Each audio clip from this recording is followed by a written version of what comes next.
Welcome back, ladies and gentlemen. It is my honor to introduce the two players for our first battle of StarCraft 2 WCS action here in America. To my left, hailing from China, it is TooDming. And to my right, a familiar face when it comes to WCS and StarCraft 2. He is Bomber. TooDming, we saw you last season in the round of 16. You got knocked out. You're back again, back in the same spot. And now you're facing one of the most recognized players when it comes to WCS, when it comes to America, when it comes to a lot of championships here in America. Is there anything you'd like to say to your opponent before we start?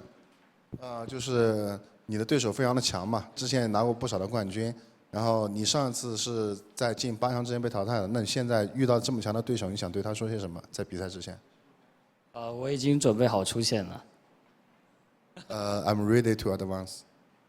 He's ready to advance. All right, TooDming, we'll see about that. Bomber, your name strikes fear in the hearts of a lot of people that like to play StarCraft, that like to compete in StarCraft. And last season, you made it all the way to the round of 8. Is there anything you'd like to say to the opponent standing across from you before we get started? 최지성 선수가 이제 많은 스타크래프트 2 플레이어들이랑 새로 이제 게임을 접하는 유저들한테 정말 이제 인스피레이션이 되는데 이렇게 뭐지? 갑자기 단어가 생각이 안 나네요. 근데 이제 이번에도 또 8강에 진출하시는 이제 마지막 스텝까지 거의 오신 거나 다름없는데 이제 상대방한테 투드밍 선수한테 이제 한마디 하신다면? 지금 좀 배가 고픈데 빨리 4대 0으로 끝내고 가고 싶습니다. I skipped lunch, kind of. I'm really hungry. So 4-0, woof. All right, thank you, Bomber. Gentlemen, best of luck. If you'll please shake hands. And thank you, Edison and James Song, for the translation. Back to the desk as you're ready for the vetoes. That was kind of funny. And Bomber is hungry and he's ready to force this group. Well, unfortunately for Bomber, we do, of course, use a new format where we do the 2 matches from the winner bracket first, and after that it's going to be the lower bracket match first. So, you know, Bomber, in regards of how well he's going to do, Nate, he's going to have to wait until 4 best of 3s finishes up. But, you know, he seems like he can handle it. He certainly can. You know, he said he's been staying with us. When we got dinner last night, we got some Chinese food, and his fortune cookie said, Roddy? What did it say? Said, you will soon be standing on top of the world. Bomber's got luck on his side today. I feel like Bomber has been on top of the world for a while. You know, we can talk about this. It's interesting as well because, of course, Bomber was not part of WCS America last year. As you guys can see, we are starting up this veto process, and we'll talk you guys through, of course. But last year, Bomber was competing in Korea, and he was doing that very well. He didn't win one of the WCS Korea/GSL, but he made it very far, and he did win the Season 2 Global Finals last year in Gamescom. But this year, he said, you know what, I'm going to try my luck in America. A risky move, because if he would lose it in the only qualifier he could qualify, he'd be done for the season. If he would lose in Challenger, he'd be done for the season. He still made it to Premier League, and then we thought, like, well, Bomber might as well just go all the way. He made it to the round of 8, but he lost 3-2 against Alicia. And, you know, a lot of people will obviously be satisfied with the round of 8. Not Bomber. Bomber doesn't play WCS America to make it to the round of 8, Nate. Bomber plays to win. So as you guys can see, we're doing the map veto process. Bomber throwing out a veto for Way Station, not uncommon. King Sejong Station has been, I'd say, a pretty well-played map for this matchup. Yep. It's an interesting veto from TooDming. And Bomber actually vetoing Habitation Station as well. That is a bit more on the unusual side. Because that means that we'll most likely see Altazim Stronghold. And there you have it, guys. Merry-Go-Round is the final veto of TooDming. This is not standard. And when I think of Altazim Stronghold, I think of Bomber, I think of this ridiculous game that he played against TLO at the Intel Extreme Masters Sao Paulo 3-4 months ago, which just made no sense at all. We can talk about that as soon as the game is actually starting, because with both players on stage and don't really want to go too much in depth to that. But I'm very surprised, Nate, and you as a Terran player, you can tell me why is this surprising as well. I mean, Altazim Stronghold is just such a big map. When you're trying to play Terran versus Zerg, when you get towards especially the later stage of the game, if the Zerg player can keep the creep spread well, it's so difficult to push across the map once Mutalisks start harassing your bases. I'm really interested to see what Bomber brings out on that map, because the other two, Frost and Overgrowth, I'd say are pretty standard. I'm not surprised at all to see either of those maps in this best of 3. No, Frost and Overgrowth we see in pretty much every single best of 3, as all races kind of like it, and in all matchups it's just a map that, you know, we enjoy watching and playing StarCraft 2 on. But Altazim is special, Altazim is different, especially in TVZ. There are not a whole lot of Terran players out there that enjoy playing this map. This definitely attests to what you already said earlier in the broadcast, and we just started, but Nate is already, bam, spot on, knowledge bombs everywhere. Bombs, bomber. You know, that's why you're doing it, Nate. That's why you are doing it. But Bomber just kind of does what he does. He doesn't really watch other Terran players and is like, that looks really good. I'm going to try to copy that build and do the exact same thing on that map. Bomber is always just practicing on his own. In the past, I've been talking with him about this as well. He's like, no, don't really have any practice partners. I just like to play ladder. And he's like, no, I don't really watch a whole lot of replays because some guys are faster than me, so I feel like I don't want to copy their strategies. I'd rather do my own thing. Well, he's definitely doing his own thing by leaving Altazim in the map pool, that's for sure. Yeah, I have to say, as a Terran player, Maltazim, not a map you want to play versus against a Zergon. And TooDming, especially in his matches, like the only Terran player that he played so far in the round of 32 was Illusion. And you can say that Illusion doesn't play like any other Terran players himself, but it's a bit of a different flavor than Bomber brought. And when TooDming was allowed to play greedy versus his Protoss opponents, he played really, really greedy. And to start things off on a map like Altazim, we could actually see some pretty craziness. I'd like to see how fast he gets up to 4 bases, because he did not show any hesitation to do that against his Protoss enemies. No, that is definitely the one thing that we remember from casting TooDming in the round of 32. At a certain point, we saw like, okay, the Zerg is on 5 bases now, just macroing up. It's like, wait a second, this is like 10 minutes and 45 seconds in the game. Why is he on 5 hatcheries, Nate? This is ridiculous. He's going to have time to do stuff on Altazim, unless Bomber has something specially planned. And, you know, with both players getting ready, both players putting on their headsets right now, we can talk a little bit about that game that I immediately thought of when I see Altazim being left, because even back then I was surprised to see Bomber play on Altazim against TLO, and he went for some really silly build, which included just like a lot of Rexes way before Starport. I think it was like either 3 or 5 Rexes, and he just marched across the map. But Altazim is so long that TLO did have time to react to that. I think he scouted as well, dropped the mailing nest early on, and as soon as you shot down one push like that, I mean, what is Terran Duke gonna do from that point on? They can't drop for the next 2, 3, 4 minutes. And, you know, if you can't drop a Zerg, well, Zerg is going to make a lot of workers, and you're going to fall very far behind. So I wonder if he's going to do something similar like that, or if he's just going to play this straight up and he's like, hey, why would I want to do something different? I'm Bomber. I win stuff. That's what I do. That's right. You know, Bomber didn't actually have to play versus the only Zerg in his round of 32 group, Nasty. We haven't seen quite as much of his TVZ lately. And I think it kind of gives this interesting perspective, because Terran versus Zerg has also been shaken up a little bit by the most recent patch, the Hellbat change. We've seen lots of Terrans busting it out, still heavily used, I'd say, across the board in all different leagues and different levels of play for Terran versus Zerg. So maybe he's going to mix it up in that regard. Maybe he has a different way to use it that we haven't seen so far. But one thing's for sure, if TooDming is left unchecked on a map like this, I think the longer the game goes, it definitely starts to favor the Zerg more. That is right. Bomber, of course, has been in the US now for roughly 1 or 2 weeks. Has he been participating in MLG Anaheim as well, where he lost against Ragnarok, and he also lost against Eon. He was able to defeat someone like Jaedong, so it's not like you can say like, oh, there's really something to worry about his TVZ. And even, you know, after MLG, we spoke a little bit with Bomber. It's like, do you think that TVZ is a problem right now? He's like, no, not at all. It was just me. He's like, I was tired. I was making a lot of unnecessary mistakes. I feel good in the matchup. And well, since then, he's been playing a lot of StarCraft, Nate. We tried to convince Bomber to go on a little road trip to Vegas, but he said no. He's like, I want to practice. That's what I do. Playing StarCraft is a very, very important thing to do. And I have to say, though, he did play some really good TVZ at MLG. I was able to sit behind him when he played his match against Jaedong. As you said, he was able to defeat him.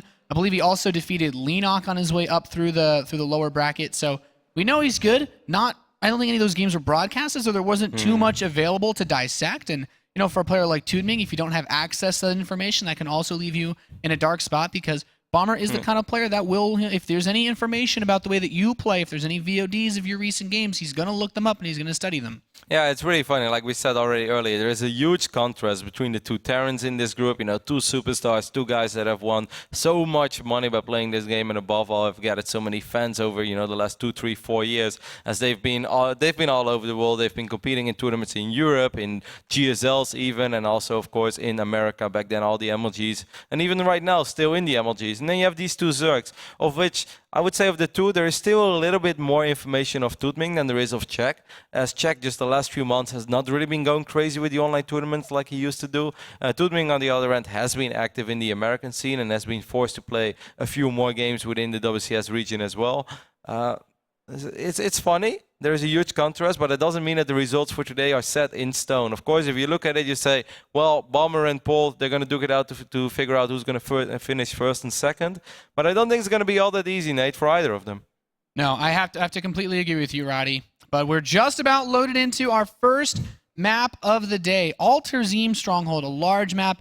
I'd say probably one of the more heavily vetoed maps in the American region at the very least. But we'll have to see what kept Bomber from throwing a veto this map's way.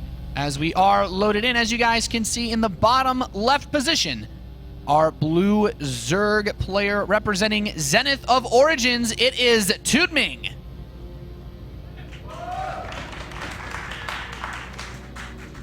And his opponent in the top right position, the red Terran player representing Red Bull, it is Bomber.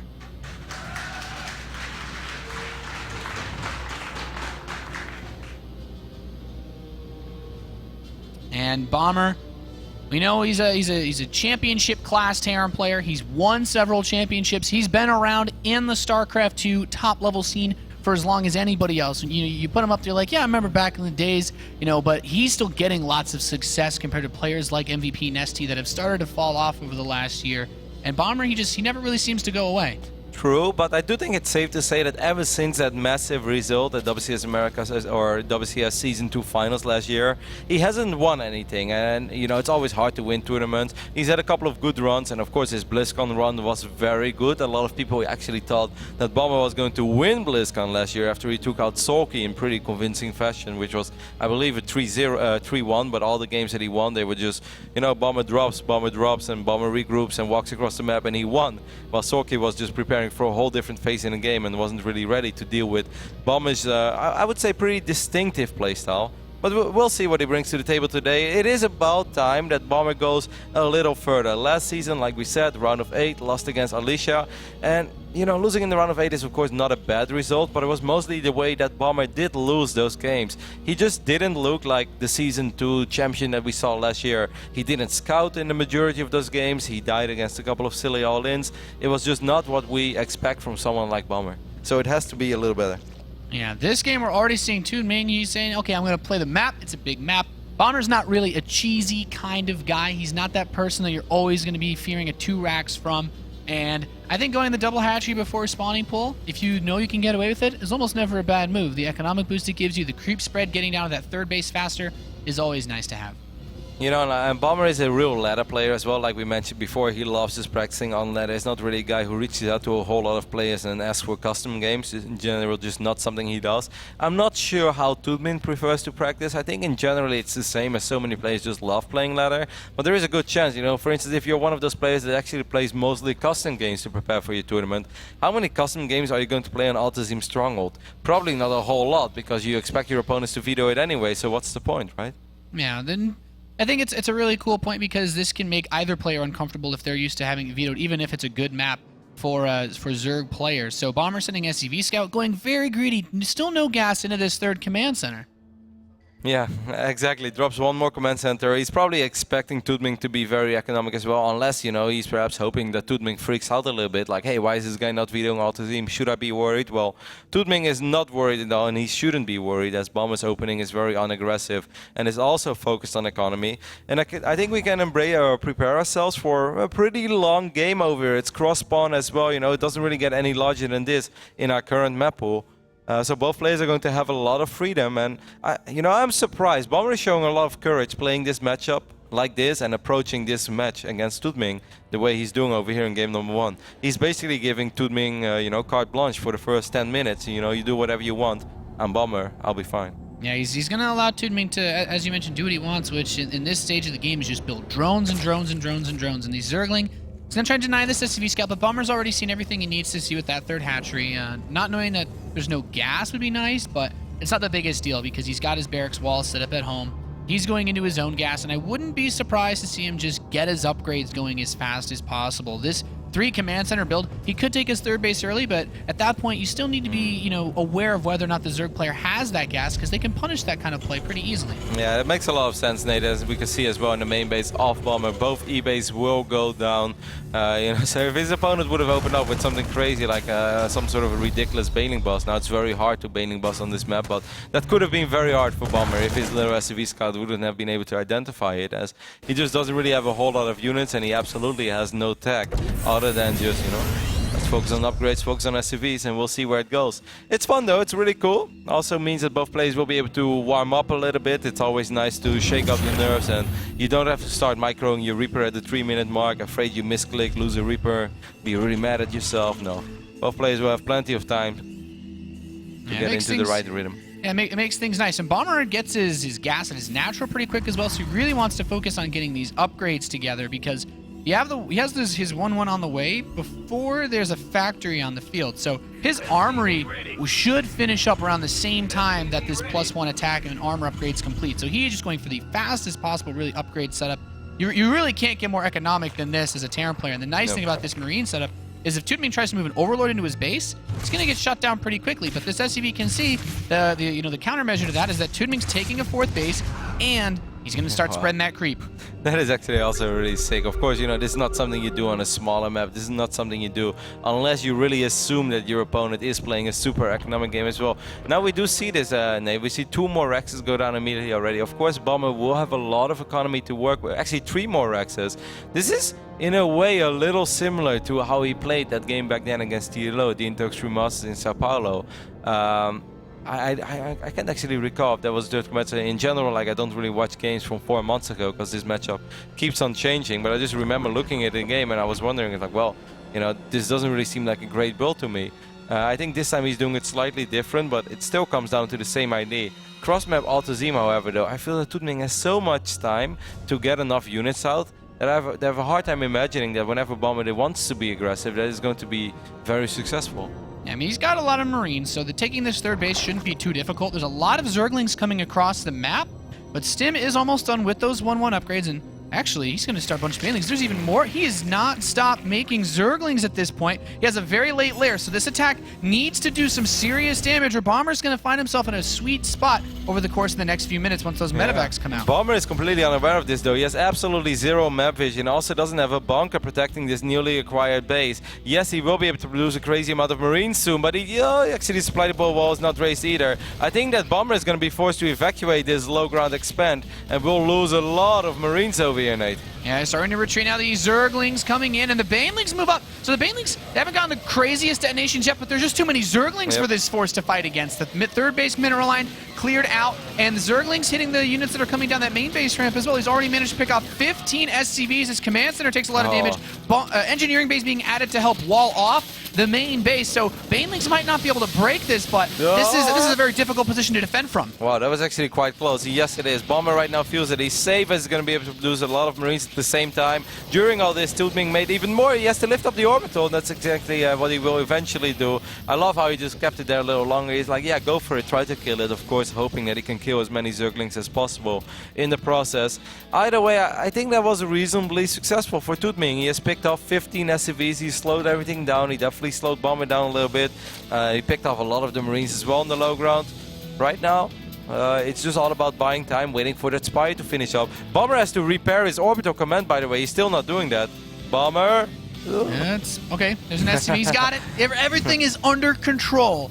But, you know, what's very important to point out is, as you mentioned, that Spire is much later than it would typically be in a standard game of Zerg versus Terran. So it's time for these medevacs. Bomber needs to make a play to try to get his way back into this game. And there's no 4th base on the right side. So this Overlord seeing these medevacs definitely make things a bit awkward, because he can run all of his forces over. And there's already a Spore, there's already a Spine, but TooDming, oh, now the Zerglings are relocating. This drop, it's already prepared for by the Zerg player. But I really love it. He split himself up quite nicely here. Yeah, this is still going to be a hard drop to deal with. Does he have a couple of defensive Banelings as well? I know he has aggressive Banelings. Few slow Banelings going to try to wiggle in. If Bomber picks up those Banelings, this would actually be very tricky, as these Marines have same upgrades as the Zerglings, but so far they're trading very well. Here come the Banelings. Bomber is going to pick up the Marines in the long run. He's going to try to avoid the static defenses here as well.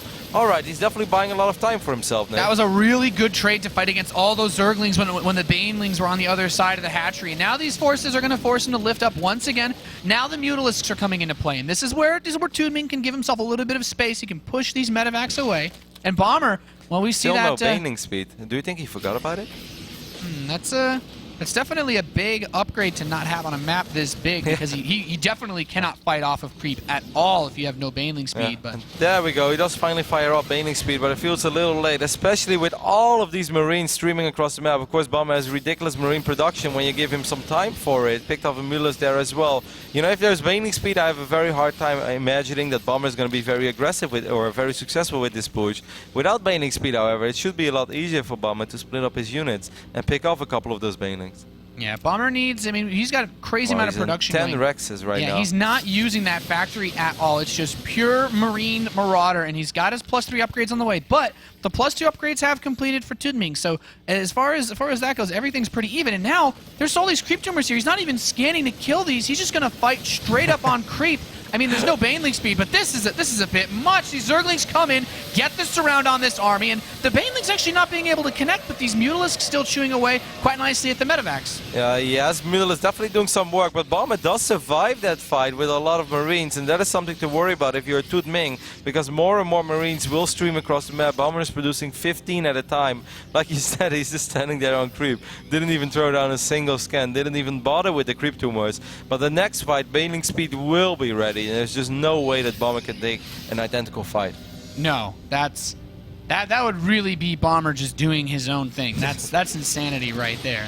And now he comes up. So the creep's actually continuing to spread even with this army here, which is nice. And TooDming's creep spread is actually really good. There's no way that Bomber can attack on ground from any direction without being spotted. I mean, like this is so nice because it just gives the Zerg player a large amount of time to prepare for any attack that could come. The only thing that's working in Bomber's favor is that he has a few workers less. So right now he's already 136 army supply against only the 102 of TooDming. Bomber perhaps going to wait for his 3-3 to finish up because there's no need for him to rush it right now. However, he's going to face more and more and more Banelings. There's no Hive yet, so when 3-3 finishes up, Bomber will be able to enjoy that upgrade advantage for quite a while. As while we're speaking about that, the Hive does get fired up. However, this is going to take quite a while for TooDming to get his 3-3 upgrades. This is sort of Bomber's moment. He's moving forward. He's going to pick up a couple of these creep tumors and barreled Banelings. Yeah, this is really nice. Doesn't want to get caught off guard. These Zerglings run over towards the third base, but at the same time, TooDming takes a couple of shots from this army, not willing to engage just yet, continuing to pull back. 36 Banelings. Yeah, there's quite a few Banelings at this force. Wants to wait for the next wave of Zerglings, but that +3 attack being done for Bomber gives him a really powerful stance. There's so much Terran here. TooDming is going to roll up now, but the Marauders up front soak up a huge amount of these Banelings. Yeah, Bomber just doing what he does. He spreads way in advance. The 20 more Banelings just finished up. Bomber's going to have to spread very well once more. Once again, the Marauders soaking up a lot of these Banelings. Few Marines do survive. Is it enough, though, to push back the Mutalisk? It is for now. However, there are 72 Banelings on the 72 Zerglings, excuse me, on the production tab. And if Bomber doesn't win with this push, he doesn't have a fourth command center behind this. There's not too much fallback on the Mutalisks come up. The next wave of Zerglings is here. Really needs to kill those Marines so that the Mutalisks can do the rest. And he should be able to pick them all off. The medevacs begin to sprint away. The Marauders are going to get taken out by these Zerglings and Banelings. Targets down the Baneling nest, picks that off, so no more Banelings for TooDming, who has actually none on the field right now. Bomber's next wave of Marines could do a lot of damage. I'm kind of worried though for Bomber. He's not that rich anymore. He's mined out his main base pretty much. Still doesn't have a fourth base. I don't know, Nate. I don't think that Bomber is going to be able to do a whole lot of damage. Yes, there is no Baneling nest, but he's already down in army supply. TooDming is still on 85 drones. He has one base more, and even that fifth base already finished up, even though he didn't saturate it yet. The reinforced distance is so extremely long on Altazim that I don't think he's going to be able to make this work. I'm a little bit worried for Bomber. This is the stuff of Terran nightmares. He's trying to push across creep while Mutalisks hit his base back home, and suddenly Bomber's wishing he could recall back home. These Marines are going to get hit by the Zerglings out on the field. The Baneling nest still isn't done, so these +3 Marines are allowed to do a lot of work, but you know, Kev, you made a really good point. He has a lot of additional economy, a lot of additional production, being able to hold so many Zerglings on the map. And he can replace a lot of these forces, but these mutas eating up that third base, Bomber basically has no economy. There's no workers even in his natural. No, exactly. Bomber pretty much has to work with the units that he has out on the map right now. He's going to try to snipe this 5th base, and he will succeed in doing so. I love how TooDming is immediately evacuating the drones to the south side of this little base. Bomber is probably going to check for them, but you know, even when TooDming loses this base, he still has that base on the left side. All he needs is a little bit of time for banelings. One successful baneling fight. You know, he has 24 now already, he has a few more in the production tab. If TooDming wins the next fight, he's going to win the game. That is just written in stone. Yeah, and how do you win this fight when there's so many banelings on creep? TooDming overrunning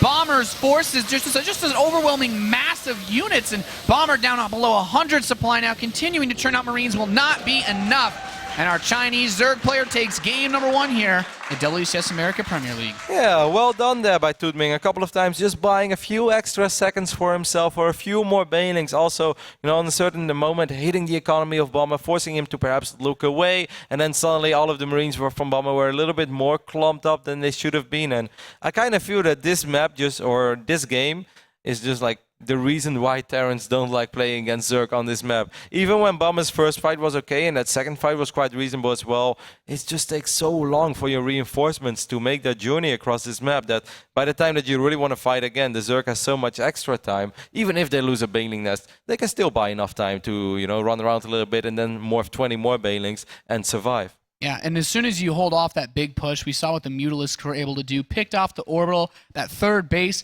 and I mean, Terran player, you can try to make these pushes off 3 bases, and you'll say, yeah, eventually he'll run out of steam, but if you kill one of those bases while you have no later game focus, if you're not building that 4th command center, you don't have a lot of options as far as follow-ups go. You kind of have to make that attack work, and it's just, that's a tough position to be in as a Terran player. The second map for this best of 3 will be Overgrowth, and I like this map a lot more for Bomber. I think with so few bases, with the map being so small, these direct pushes have a much shorter distance to go and a much easier area to focus on.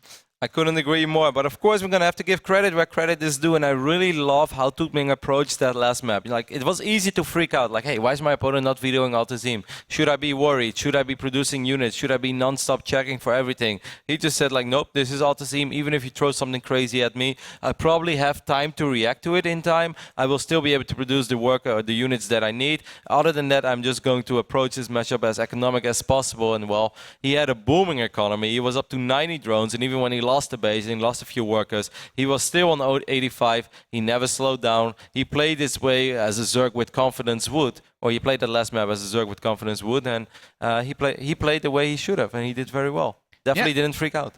Yeah, I think when we looked at the way that we were talking about this match right beforehand, TooDming, if you leave him unchecked, he's pretty good at macro. He's not going to miss his injects. He's not going to overproduce Zerglings on accident. And even that Zergling Baneling attack at the third base when Bomber took it early was surprisingly successful. So this is going to be one of those matches where Bomber, our Terran player in the bottom left, he's got to bring something different. Or I guess with the map being a bit different, maybe he could try the same thing but be more aggressive with it.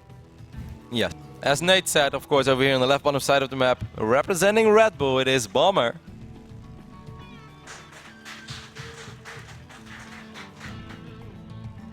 Curious to see if we'll go for a similar opening the last game, but his opponent, who's up 1-0, just one map win away from going up to the upper bracket match in this group for the round of 16. It is Zenith of Origins, TooDming.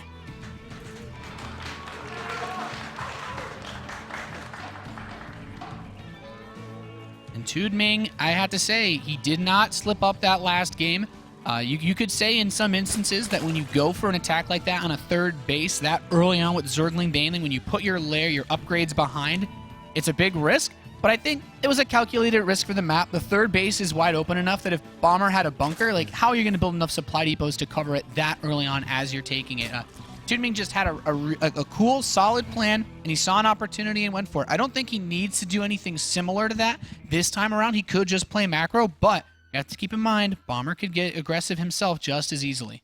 Yeah, I couldn't agree more, Nate. I think you're spot on. That was a calculated risk by TooDming. He had map control. He had those speedlings out. He saw that Bomber had absolutely nothing on the map. And he's like, well, you know, since he has thrown absolutely nothing at me yet, it was probably just a super economic opening that was focusing on, you know, economy and upgrades in this point in the game. So what can he possibly have? Let's just try. Let's just go for it. And it's not like that was a bailing attack of like, you know, 48 drones that really needed to do some damage. It was a bailing attack of 65 to 70 drones that just delayed the layer a little bit. And of course then you still need to do some work with it, but that is already very different. He had a very strong economy behind it. It was a well calculated risk and it definitely paid off. He killed enough workers to slow Bomber's economy down in a phase in the game where it did matter.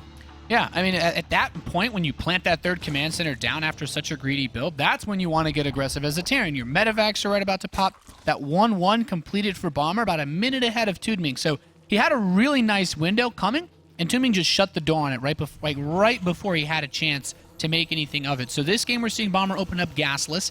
It's a little bit less common. We've seen a couple more Terran players busted out recently, but Bomber likes to play the economic game.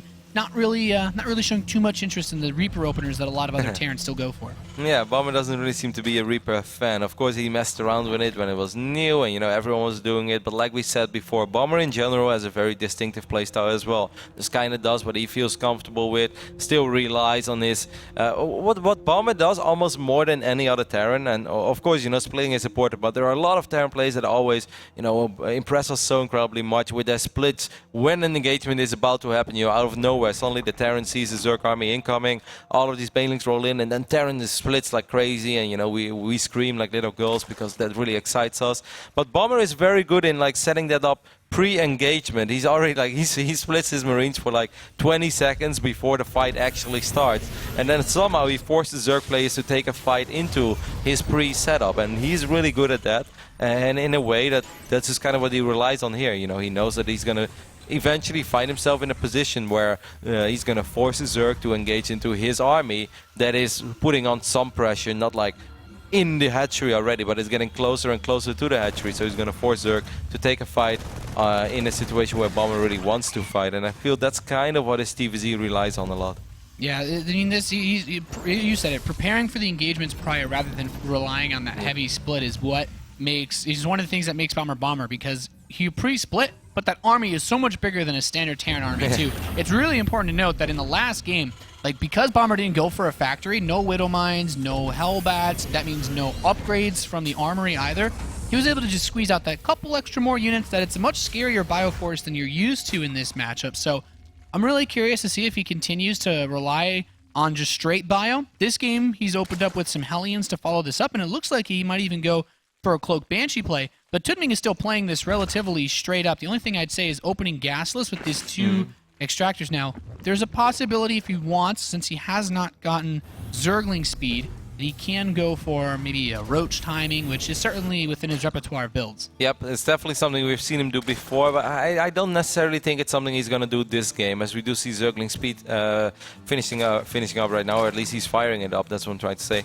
So I just kind of feel that he is reacting very well to the situation. TooDming is probably playing very different in this series so far than he would play against Polt, for instance, who does love his Reaper openings and does love to mess around with Reapers and Hellions and fire and finish it up later on with, you know, maybe a Banshee in the mix or just some Hellbats, whatever. TooDming is really playing against his opponent, and he's doing that very well so far. Yeah, I have to say it's been a solid match so far coming out of both of these guys. But Bomber in this game mixing things up a bit. He's going for Banshee with no cloak, which it's pretty unusual to see that. Most players will try to make that big investment, but these Hellions are pressing the front. He hasn't committed to a crazy number of them, only 4, which is I'd say it's pretty much your conservative. I want to help clean up some Zerglings. If my opponent doesn't build a lot of them, then I can still maintain some map control.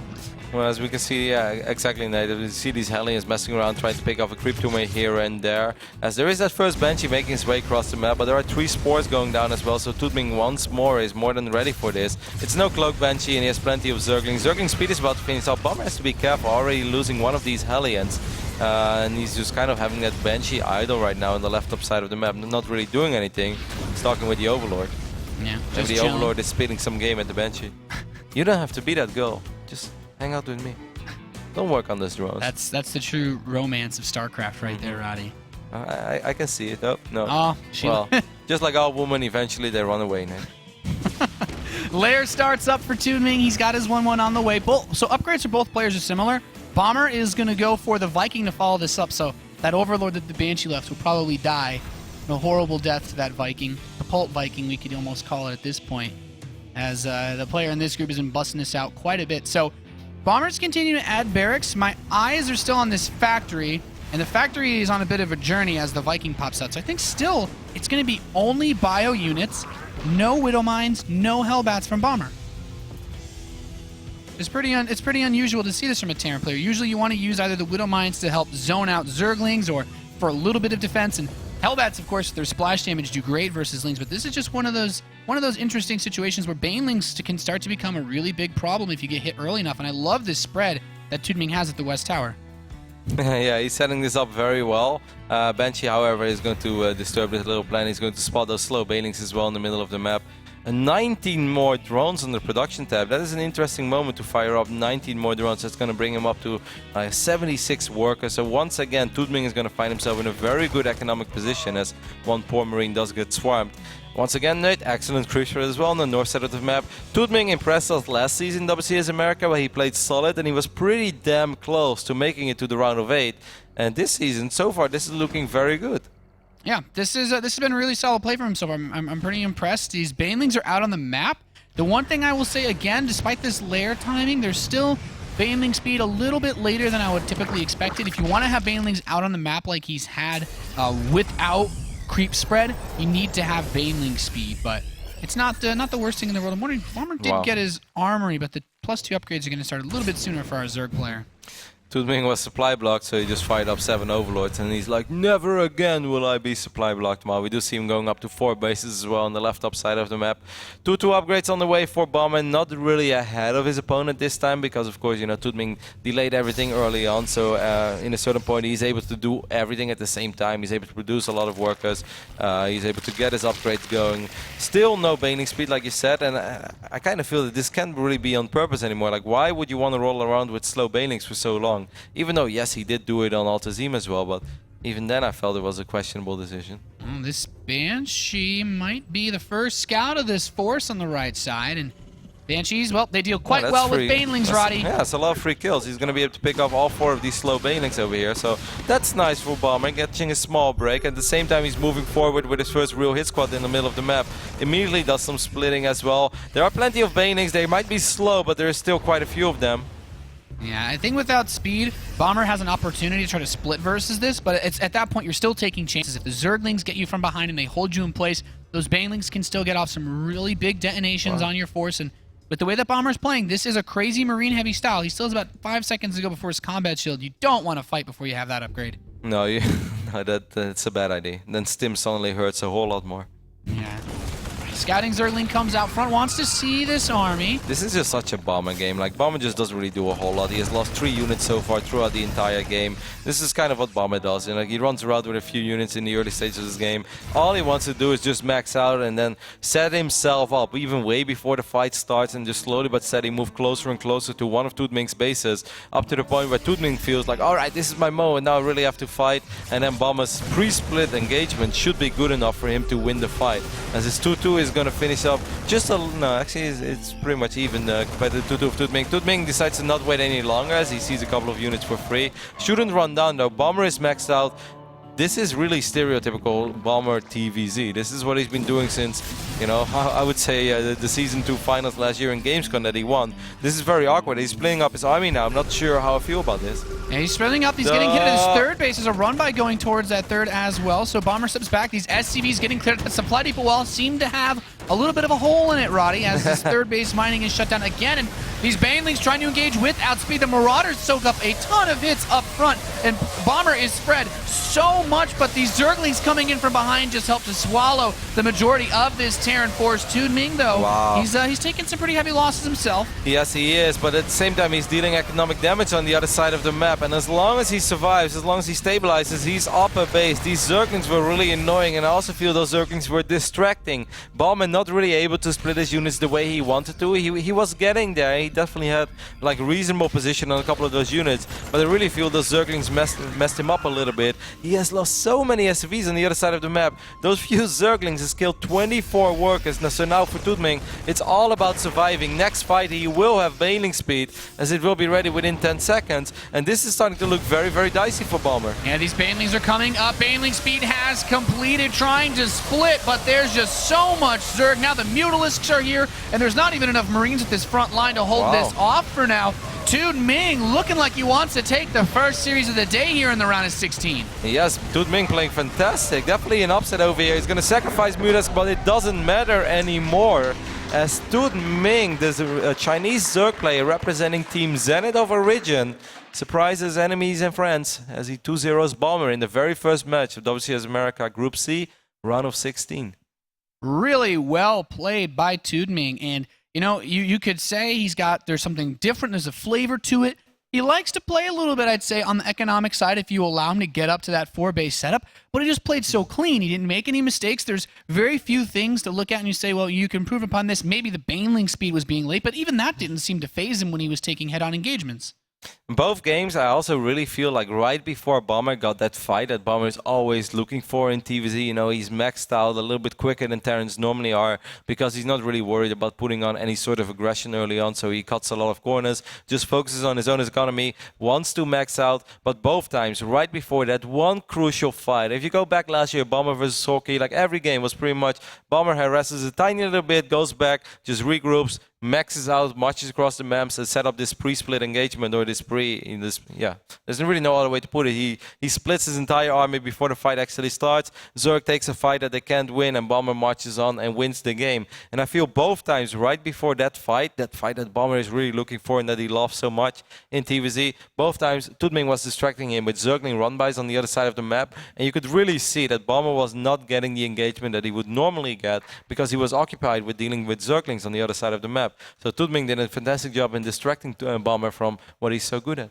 Yeah, I think Bomber really caught off guard by those counterattacks that just completely messed up his plan. But, you know, put up his best foot forward. Congratulations, TooDming. Moving on to the upper bracket match, guys. We're going to take a short commercial break. And when we come back, we're going to have our next match, our next two players. It's going to be Polt versus Czech. Another sweet Terran versus Zerg coming up. Don't go anywhere. You're watching WCS America Premier League.